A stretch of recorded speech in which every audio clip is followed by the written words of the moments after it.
Dünyanın gözü önünde İsrail Başbakanı Netanyahu, Cumhurbaşkanı Erdoğan'a seslendi. Silvan yazıtını okuyun. O taş bizim Kudüs'le olan bağımızın kanıtıdır.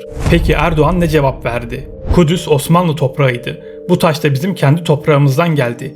İsrail'in böyle bir hakkı yoktur. Silvan kitabesini vermediğimiz için bize nefret kusuyor. Orta Doğu'da tarih bir kez daha siyasetle çarpışıyor ve kavganın merkezinde yalnızca bir taş var. Silvan yazıtı. Bugün sizi tarihin en gizemli yazıtlarından biri olan Silvan yazıtının perde arkasına adım adım bir yolculuğa çıkarıyoruz. Bu taşın ardındaki gerilim neden bu kadar büyük? İsrail yıllardır neden Türkiye'den bu yazıtı geri almak istiyor? Ve en önemlisi bu taşın günümüz Orta Doğu siyasetindeki rolü ne? Hazreti Ömer'in Kudüs'te gayrimüslimlere verdiği o meşhur emanetname ile bu taş arasında nasıl bir bağlantı var? Sultan Abdülhamit'in bu yazıt üzerindeki incelemelerinden çıkan şok edici iddia neydi? Ve bu yazıtın geçmişi neden bugün bile Türkiye ile İsrail arasında devasa bir diplomatik krize yol açıyor? Tüm bu soruların cevaplarını bugün burada derinlemesine bir analizle bulacaksınız. Hazır olun çünkü bu taş sandığınızdan çok daha fazlasını anlatıyor ve iki ülke arasındaki bu kavgalı gerilimin nereye varacağını anlamak için geçmişin derinliklerine inmemiz gerekiyor.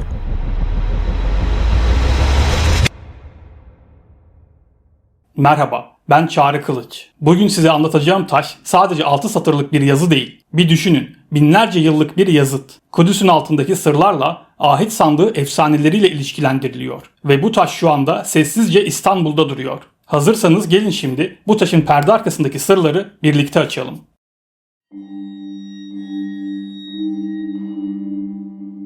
Silvan yazıtı aslında Kudüs'ün altındaki o gizemli kadim tünelleri anlatıyor. Tarih M.Ö. 8. yüzyıla dayanıyor.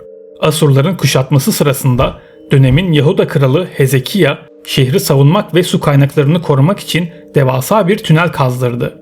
Bu tünel Gihon kaynağının suyunu şehir surlarının içine Silvan havuzuna taşıyarak Kudüs halkına hayat verdi.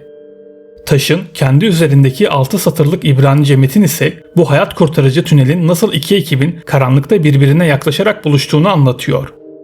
Bu sadece bir arkeolojik bulgu değil, aynı zamanda su mühendisliği, diplomasi, dinler tarihi ve Orta Doğu siyaseti içinde kilit bir öneme sahip.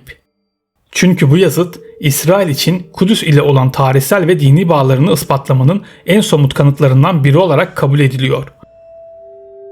Tarih 638 yılını gösterdiğinde İslam orduları Hazreti Ömer'in liderliğinde Kudüs'ü fetheder.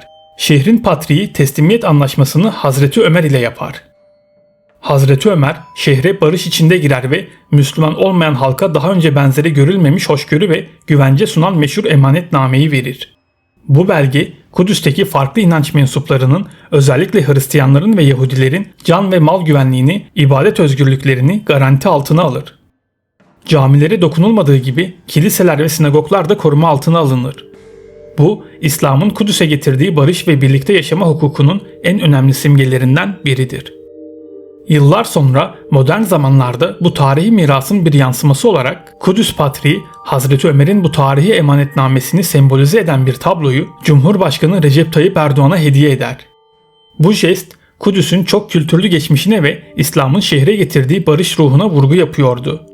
Ancak bu anlamlı hediye İsrail Başbakanı Netanyahu'yu fazlasıyla kızdırdı ve gerilimin fitilini ateşledi. İsrail, Kudüs'ü kendi ebedi ve bölünmez başkenti olarak ilan etmiş durumda. Ve bu kararı uluslararası toplum tarafından geniş ölçüde tanınmıyor. Netanyahu, Kudüs'ün tarihsel ve dini olarak Yahudi halkına ait olduğunu vurgulamak için her fırsatı kullanıyor. Bu bağlamda Cumhurbaşkanı Erdoğan'a yönelik yaptığı açıklama tam da bu iddiayı pekiştirmeye yönelikti. Netanyahu Erdoğan'a hitaben, "Sayın Erdoğan, burası Kudüs bizim şehrimiz, sizin değil. Burası her zaman bizim şehrimiz olacak. Bir daha asla bölünmeyecek," diyerek Kudüs'ün İsrail için tartışılmaz bir başkent olduğunu vurguladı, ardından ekledi. "Silvan yazıtını okuyun. İsrail'in Kudüs'le bağlantısını anlayın." Bu sözler Türkiye'den Silvan yazıtını alma girişimlerinin neden başarısız olduğunu da ima ediyordu. Çünkü 1998'de yazıtı almak için Osmanlı eserlerini teklif etmelerine rağmen Erdoğan'ın güçlü siyasi tabanı nedeniyle bu taleplerinin reddedildiğini daha önce itiraf etmişti. Cumhurbaşkanı Erdoğan'ın cevabı ise gecikmedi ve çok net oldu. Kudüs'e ait tek bir çakıl taşını bile vermeyiz. Kudüs, tüm insanlığın, Müslümanların namusu, şerefi ve onurudur. Erdoğan, Netanyahu'nun bu sözlerini nefret kustuğunu belirterek kınadı ve Türkiye'nin sadece Filistin davasına değil, tüm tarihsel miraslarına sahip çıkacağının altını çizdi.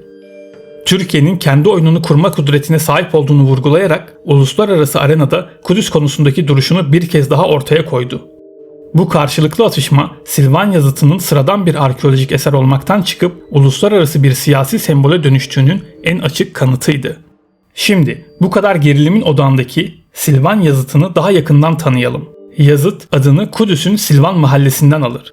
1880 yılında Kral Hezekiya tarafından yaptırılan su tünelinde oynayan çocukların tesadüfen keşfettiği bu taş, tünelin inşasını ve iki su ekibinin karanlıkta birbirine yaklaşmasını, ardından buluşmasını anlatan benzersiz bir metne sahipti. Ancak bu yazıtın kaderi keşfedildiği yerde kalmak değildi. Tünelden çıkarılarak İstanbul'a getirildi ve bugün hala İstanbul Arkeoloji Müzesi'nde büyük bir özenle sergileniyor. Bu durumun yasal zeminini anlamak çok önemli. Yazıt keşfedildiğinde Kudüs bir Osmanlı toprağıydı ve bugünkü İsrail Devleti diye bir oluşum yoktu. Osmanlı İmparatorluğu'nun o dönemdeki kanunlarına göre bulunan arkeolojik eserler imparatorluğun başkenti İstanbul'a getirilmek zorundaydı. Bu yüzden Türkiye, yazıtın çalındığı iddialarını reddederek kendi topraklarından kendi müzelerine getirilen yasal bir eser olduğunu vurguluyor. Türkiye için bu yazıt Osmanlı mirasının bir parçası ve uluslararası hukuka göre Türkiye'ye ait. Yıllar sonra 1998 yılında İsrail, Türkiye'den bu yazıtı resmi olarak talep etti. Hatta pazarlık masasına ellerinde bulunan değerli Osmanlı eserlerini vermeyi teklif ettiler. Ancak Türkiye bu teklifi kesin bir dille reddetti. İsrail'in bu denli kararlı talebinin arkasında ise çok daha derin sebepler yatıyor.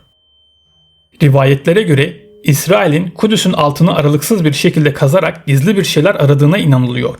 Bu arayışın en büyük hedefi ise Tevrat'ta geçen ve içinde 10 emir tabletlerinin de bulunduğu ahit sandığı.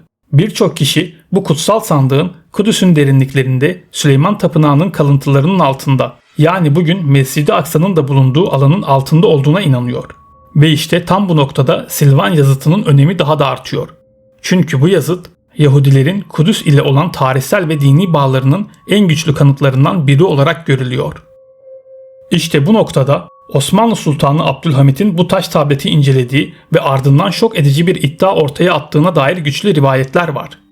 Bu iddiaya göre eğer Süleyman Mabedi yeniden inşa edilecekse bu kadim Silvan yazıtının mabedin girişine asılması gerekmektedir.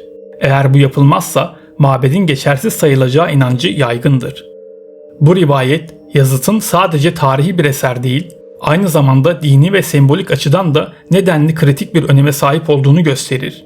Yani İsrail için bu taş sadece bir müze eseri değil, aynı zamanda dini bir kehanetin anahtarı, Kudüs üzerindeki iddialarını meşrulaştıran kutsal bir sembol. Neticede Silvan yazıtı sadece bir taş parçası olmaktan çok öte bir anlam taşıyor. O, Kudüs'ün binlerce yıllık çok katmanlı tarihi, dinler arası mücadelesi, jeopolitik gerilimleri ve iki ülke arasındaki derin bağların canlı bir kanıtı.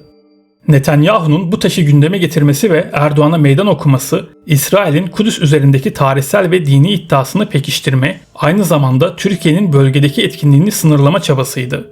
Erdoğan'ın ise bu tür çıkışlara verdiği net cevap, Türkiye'nin tarihsel mirasına, uluslararası hukuktan doğan haklarına ve Kudüs'ün sadece Müslümanlar için değil, tüm insanlık için taşıdığı değere sahip çıkışının bir göstergesi.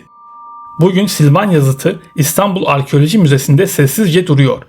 Ama Netanyahu'nun resti, Erdoğan'ın cevabı ve Kudüs'ün derinliklerindeki sırlarla birlikte. Bu taş belki de gelecekte Orta Doğu'nun kaderini belirleyecek.